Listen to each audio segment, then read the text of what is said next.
Grainy handheld footage at the beginning of this imaginary friend movie is already giving me where the wild things are vibes. And it's not the good kind that my college girlfriend would always rave about whenever she had study sessions with Michelle. Michelle was a huge Beach Boys fan. Although I did ask her about pet sounds one time and she just started barking like a dog. Then she said, "You mean like that?"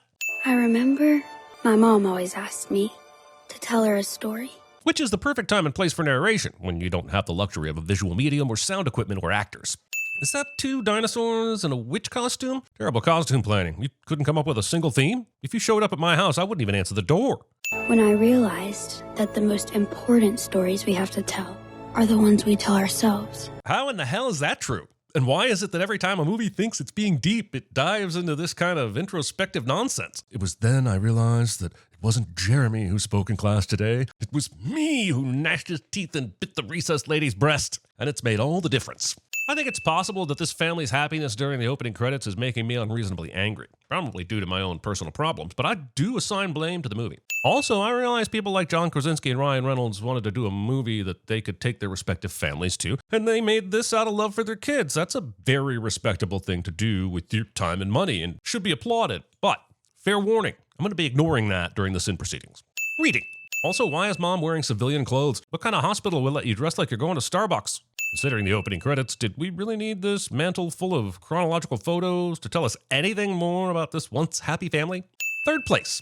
Geez, they're really laying on the sympathy card thick for B in this movie. She loses her mom in the opening credits, and now her dad is in the hospital. What's next, asthma? A few things. What the f*** is he wearing? Why isn't he in a hospital gown? What kind of hospital is this? And are you dancing with your IV bag? It's going to get ripped out of your arm, and there's going to be blood everywhere, and the nurse is going to have to stick you again. And do you know how hard it can be to set up an IV? Are hospitals a joke to you?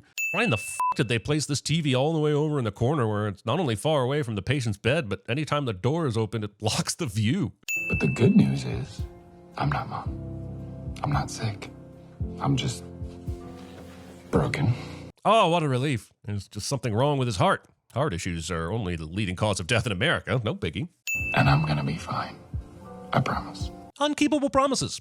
You're going to have to help me out here. If this creature is imaginary, does that mean that B is imagining them looking at her from up here while she goes down the stairs? That is an incredible attention to detail while also being oblivious.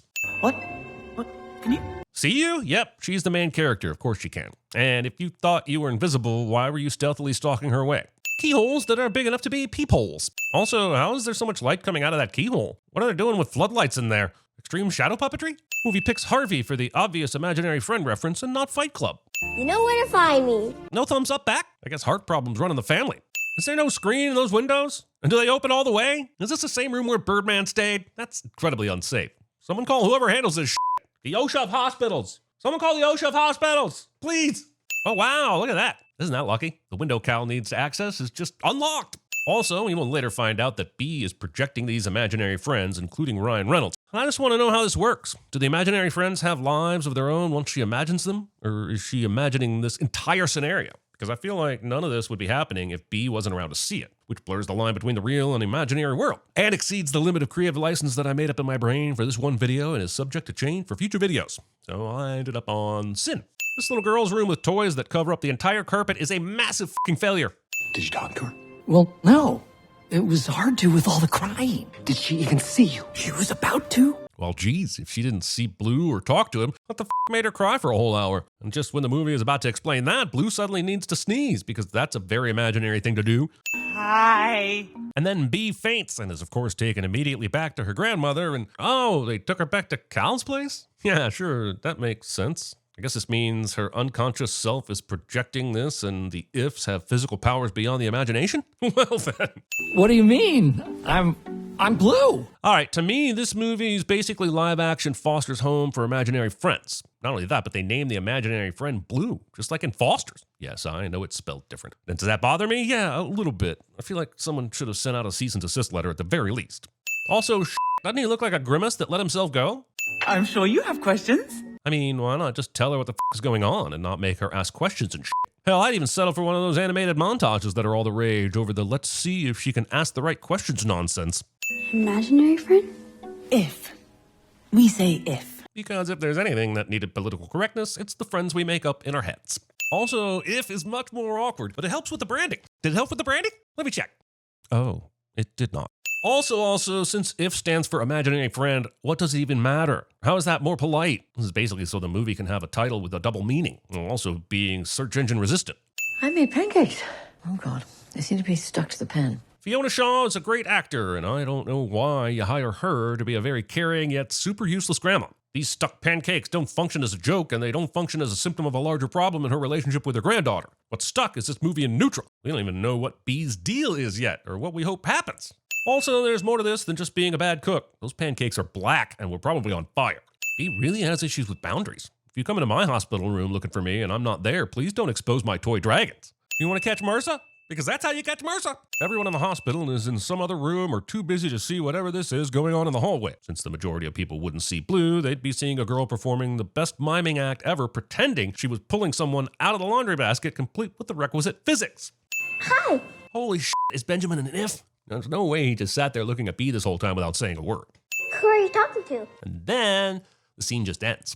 So I'm going to make an educated guess that Bee walked into Benjamin's room and punched him. Now I'm going to send the movie for cutting out all the times I imagined Bee was an asshole. Also, that would be a much better movie. Imaginary anime, or IE. As in IE, a movie I'd rather watch. What are you anyway? I don't know.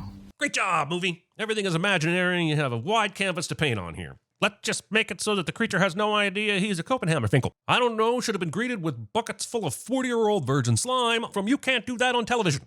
You could save all of us. All of who? And don't say ifs. Wait, what? That's exactly who he's talking about. Does he need to come up with another name? The only reason you're doing this is so that the movie can have a joke about Blue not being able to say if and nearly dying because of it.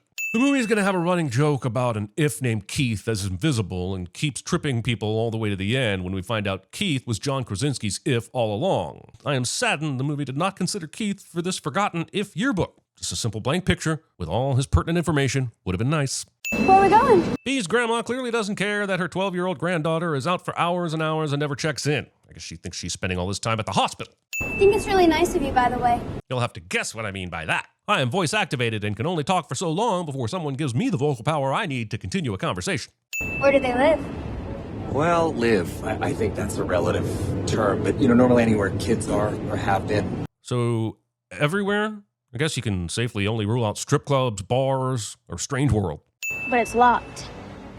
I'm gonna give you a minute to think about that one. And minute over. I'm still lost. Are you implying you have the key? Why not just say that? Why are you being so cryptic? Unless Bee is imagining this entire sequence, she is breaking into a carnival in broad daylight and walking around a restricted area. What is that teaching the children out there that are watching this movie, huh? Nothing good, that's what. Look at the kitty! He's huge! And he's a drummer. Why isn't this movie just about him? I demand a rewrite. We have to move through this narrative that our kids choose to forget about us. Oh, so I guess the Matt Damon cameos aren't limited to the live-action world. Listen, Doc, I'm paying good cash, and this slime ball's taking up all the time. Are you paying real cash or imaginary cash? Is this movie suggesting a separate if economy? Do they have to pay to be in this retirement home? I have so many questions now, and I know the movie isn't going to answer any of them.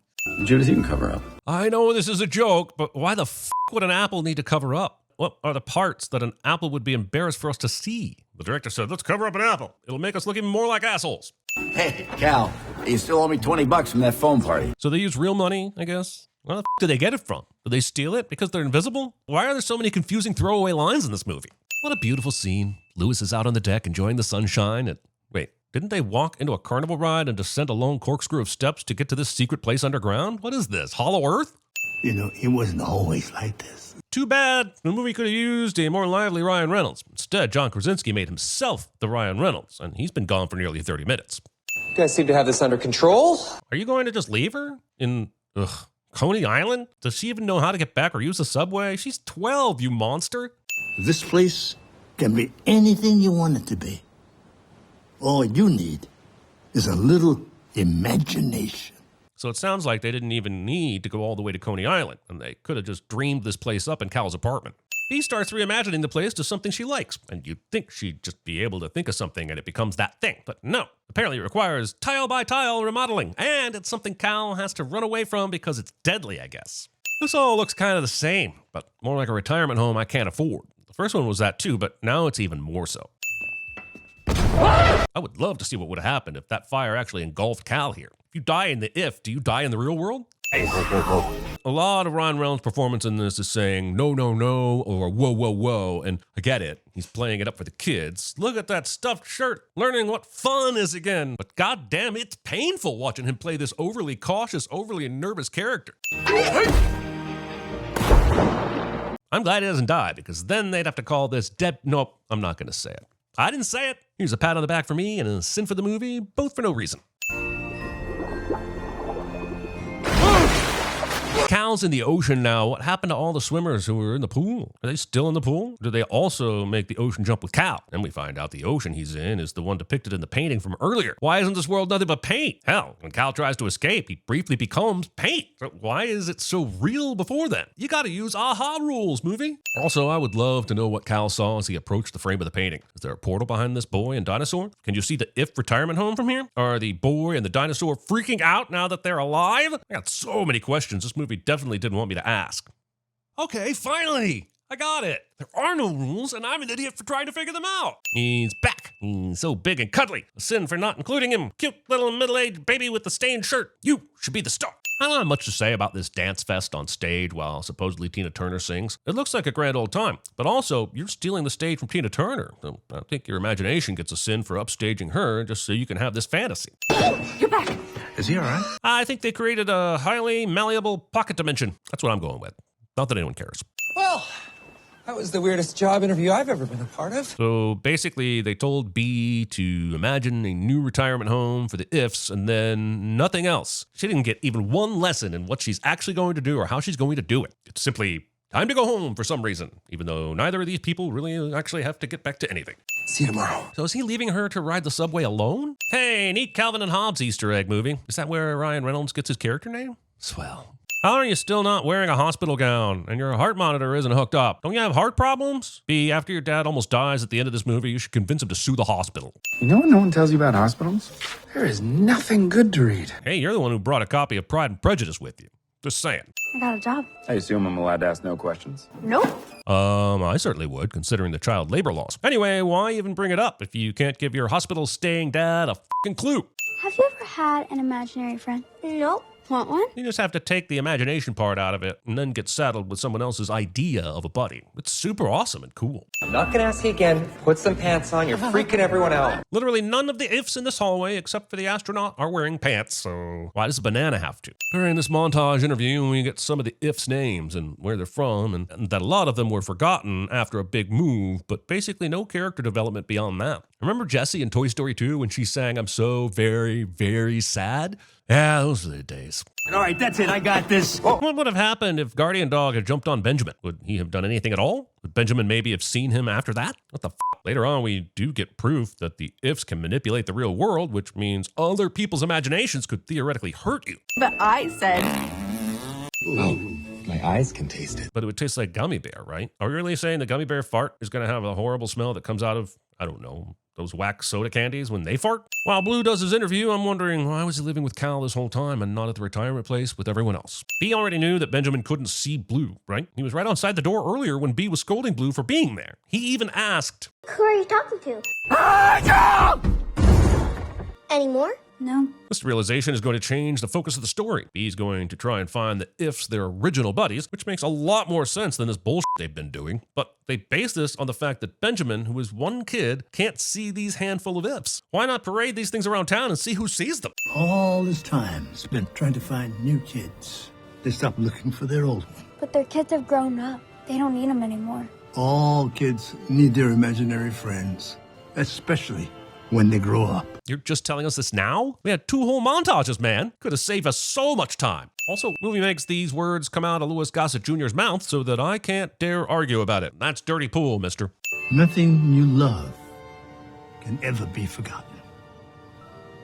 You can always go back. And so Louis tells her to close her eyes so the memories will flow back, and they walk through the carnival seeing all these imaginary friends. And I'm not sure what the point is. We already had a big moment when she reconstructed the retirement home and danced to Tina Turner. This is nothing new. I was expecting her to see or remember her mom, or see Ryan Reynolds in the unrecognizable clown makeup, or at least figure out exactly what her deal is in this movie. We haven't been given one conflict she has to solve that gives her a story arc. Yeah, matching ifs to current kids or reuniting them with their former kids, that's a task. But what is her inner conflict? Memories.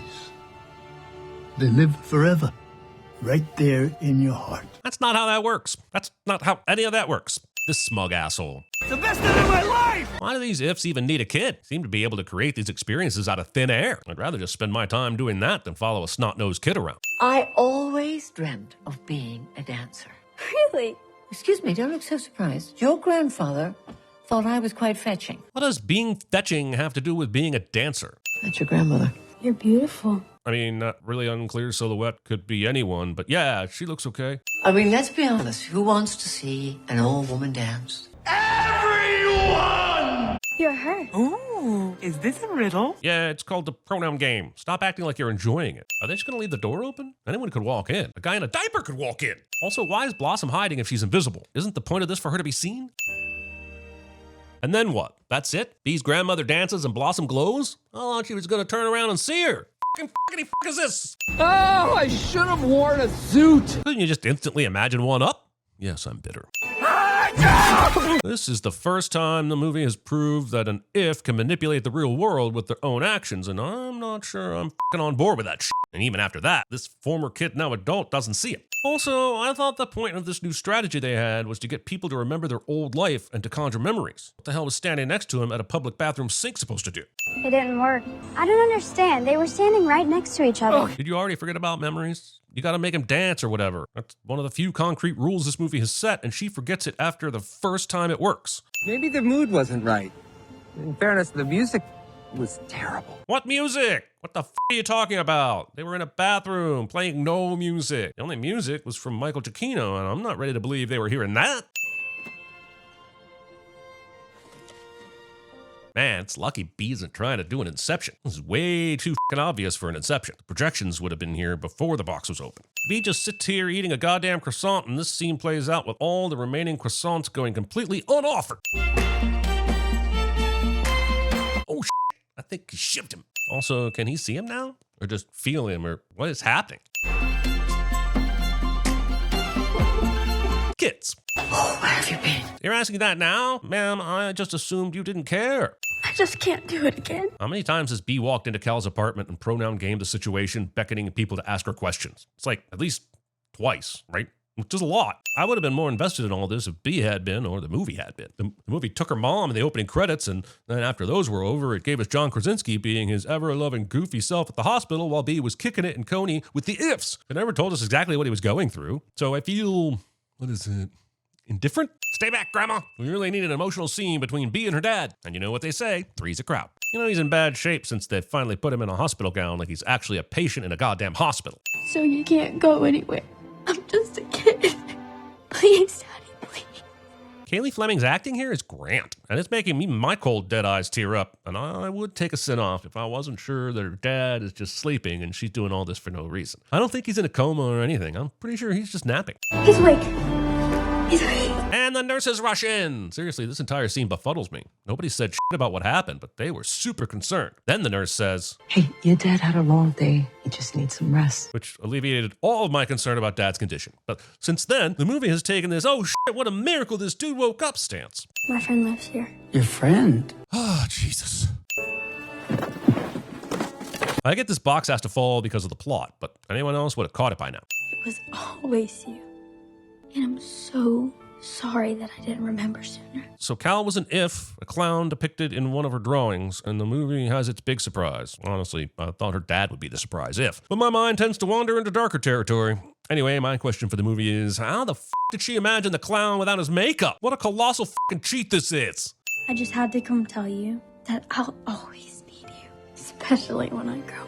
Hey, I want to go back to something real quick. Remember Jeremy? Of course you do. Big croissant-loving Bobby Moynihan. After the big presentation, does he ever need his if again? Kind of lucky that they found him right at the moment he needed Blue to tell him everything would be okay. Remember, it took a lot to get him to remember his if in the first place, so how does he do it in the future? All I have to do is close my eyes, and it all comes rushing back. He is fully steeped in if culture at this point, so I don't even know why she stopped seeing them, except for the fact that the movie needs to give us this surprise and emotional whammy at the end. After her dad ended up being okay, it's not like she suddenly stopped believing in ifs. She was still fully committed. Geez, I guess Calvin still refuses to wear the clown makeup even after B's big revelation. Also, what a f***ed up movie this is. He's glowing, which means something is happening, and sometimes that's enough. Gross. What's gross about it? It looks like a clean, dry handkerchief. And we're in an imaginary world. For fuck's sake. Daddy, I'm back! At the end of this, Calvin tries to get the ifs back to their kids, and I don't see anything that requires them to get into some certain mood or whatever to finally see them again. Hell, the unicorn just starts doing stuff, and she's immediately seen. Same with the nurse's dinosaur. Why was it hard to get the ifs back to their friends again? Also, amazing how they interacted with everyone in this movie who just so happened to have an if. The dude at the convenience mart, the receptionist at the place Jeremy did his presentation, the nurse from the bear. I'm beginning to think this whole operation was just lazy. Benjamin's asshole if goes the horror movie villain route before introducing himself. Hey, Keith. Seems like Keith's only function is to lie down on the ground and trip people by being invisible, which makes me wonder why he was imagined in the first place. Also, I really don't know why Dad is even in the need of an imaginary friend right now. He's super happy, he just got out of surgery, and that's when he shows up for a punchline to a joke? I respect that. Gotta sin it, though. Gotta sin it.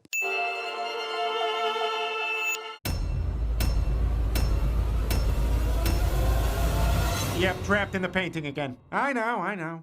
I'm Brick Tamlin. People seem to like me because I am polite and I'm rarely late. All you need is a little imagination.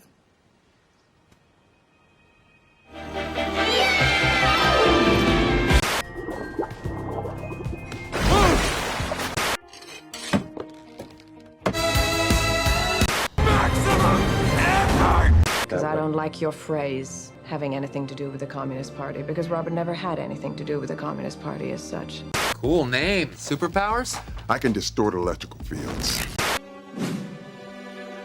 Happy birthday!